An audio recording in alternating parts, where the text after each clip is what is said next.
Hi guys, welcome to the channel. రీసెంట్గా పహల్గామ్పై terror attack జరిగింది. So ఆ అటాక్ జరిగినాక మన ఇండియన్ గవర్నమెంట్ ఇంకా మన ఆర్మ్ ఫోర్సెస్ ఏ స్టెప్స్ తీసుకుంది చూద్దాం.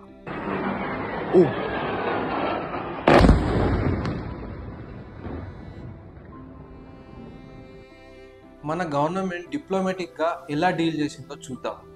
ముందుగా international platforms like UN, FATF ఇది ఒక ఫైనాన్షియల్ ప్లాట్ఫామ్. సో దీని మీద రేస్ చేసింది మన క్రాస్ బార్డర్ టెర్రరిజంని. దాన్ని పాకిస్తాన్ ఎలా సపోర్ట్ చేస్తుందో దాని ప్రూఫ్స్ కానీ ప్రొవైడ్ చేసింది. ప్రొవైడ్ చేశాక ఆ ఫైనాన్షియల్ ప్లాట్ఫామ్కి ఏమని రిక్వెస్ట్ చేసిందంటే పాకిస్తాన్ని గ్రే లిస్ట్లో మళ్ళీ ఇంక్లూడ్ చేయండి అని చెప్పి. Steps that India is taking at this point in time to isolate Pakistan. India could be demanding to include Pakistan in the FATF grey list. This is something that India is going to be now doing also. అసలు ఈ grey list ఏందో తెలుసుకుందాం. Grey list ఏంటంటే ఈ countries ఎవరైతే ఈ grey లిస్ట్లో ఉంటారో వాళ్ళకి international platforms like IMF, world bank ఇవన్నీ లోన్ ప్రొవైడ్ చేయాయి. ఎందుకంటే వాళ్ళ యాక్టివిటీస్ వల్ల లైక్ టెర్రరిజంని సపోర్ట్ చేయడం, లేకపోతే ఎక్స్ట్రా ఫేవీస్ ఇవ్వడం, ఎకానమీని ఒక కన్స్ట్రక్టివ్ వేలా తీసుకెళ్ళకపోవడం. సో ఇవన్నీ అందులో ఇంక్లూడ్ అవుతాయి. But as India and Pakistan engaged in conflict for 4 days, the big question that emerged was whether Islamabad can face the economic brunt of a sustained war. మన government France, USA ఇంకా Gulf కంట్రీస్తో మీటింగ్లో ఈ attack చేసింది పాకిస్తానే అని చెప్పి proofs provide చేసింది.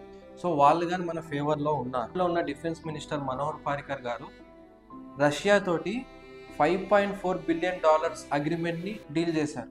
So ఆ టైంలో మనకు ఆ డీల్ సక్సెస్ఫుల్ కావద్దని చెప్పి ఇప్పుడున్న ట్రంప్ అంత సపోర్టివ్గా మనకు ఉంటారు కదా, మన మీద శాంక్షన్స్ చేస్తా అని చెప్పారు ఆ డీల్ని సక్సెస్ఫుల్ చేస్తే. అయినా సరే అవన్నీ పట్టించుకోకుండా మన ఇండియన్ డిఫెన్స్ కోసం దాన్ని తెచ్చారు. సో మనకు అంత ఈజీగా రాలేదు, చాలా అతి కష్టం మీద మన ఇండియాకి వచ్చింది. మన అందరికీ తెలిసిందే ఆపరేషన్ సింధూర్ అటాక్లో 9 టెర్రర్ క్యాంప్స్ని మనం హిట్ చేసాం. హిట్ చేసిన తర్వాత ఏమైందంటే అందులో ఉన్న టెర్రరిస్ట్ అందరూ కొంతమంది చనిపోయారు. సో అందులో ఎవరున్నారంటే మసూద్ అజర్, ఈయన ఒక టెర్రరిస్ట్ హెడ్, వాళ్ళ ఫ్యామిలీ మెంబర్స్ కానీ చనిపోయారు. వాడు ఏమంటుండే ఇప్పుడు అంటే నేను ఇండియా మీద అటాక్ చేస్తా, ఎందుకంటే వాళ్ళు చేసిన అటాక్లో మా ఫ్యామిలీ చనిపోయిందని. దాన్ని మన డిఫెన్స్ వాళ్ళు చాలా మంచిగా డీల్ చేస్తారు. వాడిని మనం ఎలా డీల్ చేయాలో అలా డీల్ చేస్తారు. మనకి ప్రాబ్లం ఏడొస్తుందంటే ఇండియాలో ఉండి పాకిస్తాన్కి సపోర్ట్ చేసేవాళ్ళు. మనం రీసెంట్గా సోషల్ మీడియాలో చూసాం పాకిస్తాన్ మీద ఎలా ప్రేమ చూపించారు.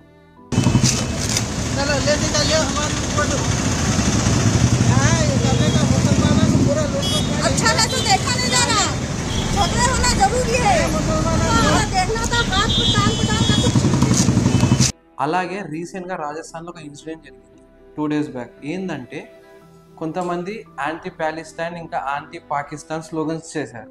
సో అప్పుడు అక్కడ ఉన్న కొంతమంది ఏం చేశారంటే ప్రొటెస్ట్ చేశారు.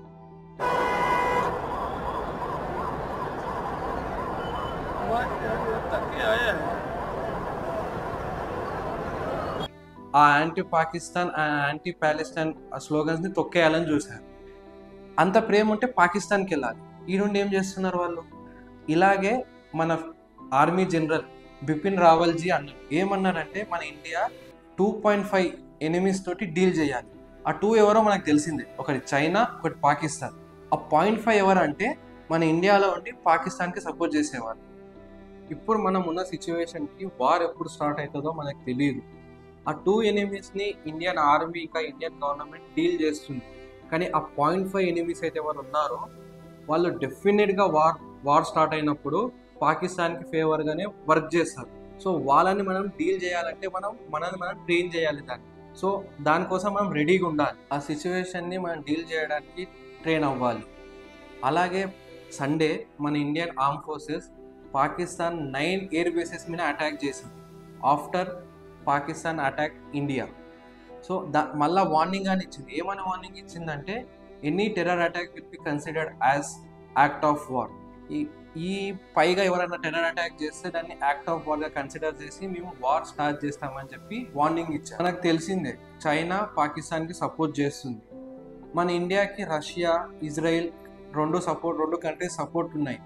అమెరికా కానీ మన ఫేవర్లో స్టేట్మెంట్స్ ఇస్తుంది. కానీ IMF 8,000 crores పాకిస్తాన్కి లోన్ ఇచ్చింది.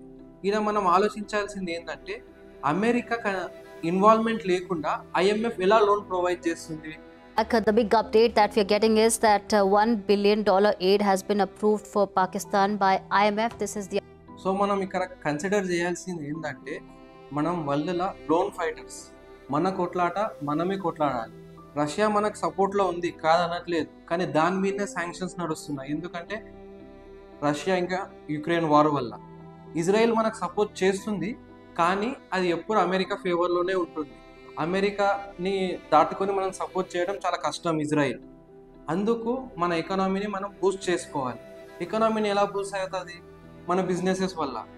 మనం మీరు ఏం చేయాలంటే మన ఇండియన్ గవర్నమెంట్ ఏ అయితే స్టెప్స్ తీసుకుంటుంది, అలాగే ఇండియన్ బిజినెస్ మ్యాన్ ఎవరైతే మన ఇండియన్ ఎకానమీని గ్రోత్ చేయాలనుకుంటున్నారో వాళ్ళని మన ఇండియన్ పర్స్పెక్టివ్లో చూద్దాం, ఫారెన్ పర్స్పెక్టివ్లో కాకుండా. నేను ఈ బిజినెస్ ఎందుకు అంటున్నా అంటే ఎవరైతే వెపన్స్ తయారు చేస్తున్నారో అమెరికాలో వాళ్ళందరూ ప్రైవేట్ ప్లేయర్సే, కానీ వాళ్ళు గవర్నమెంట్లో టైఅప్ అయి ఉన్నారు. మనం కానీ మన ఇండియాలో కానీ అటువంటి రిఫార్మ్స్ తీసుకురావాలి. మన సిచ్యువేషన్ని మనమే డీల్ చేసుకోవాలి. ఏ కంట్రీ ఇన్వాల్వ్మెంట్ అవసరం లేదు మనకు. సో మనము ఇంటర్నల్గా చాలా స్ట్రాంగ్ అవ్వాలి. దానికి ఏ స్టెప్స్ తీసుకోవాలో మీరు కామెంట్ రూపంలో తెలపండి. మేము ఇచ్చిన కంటెంట్ మీకు నచ్చినట్టయితే please like, do, share, subscribe to our channel.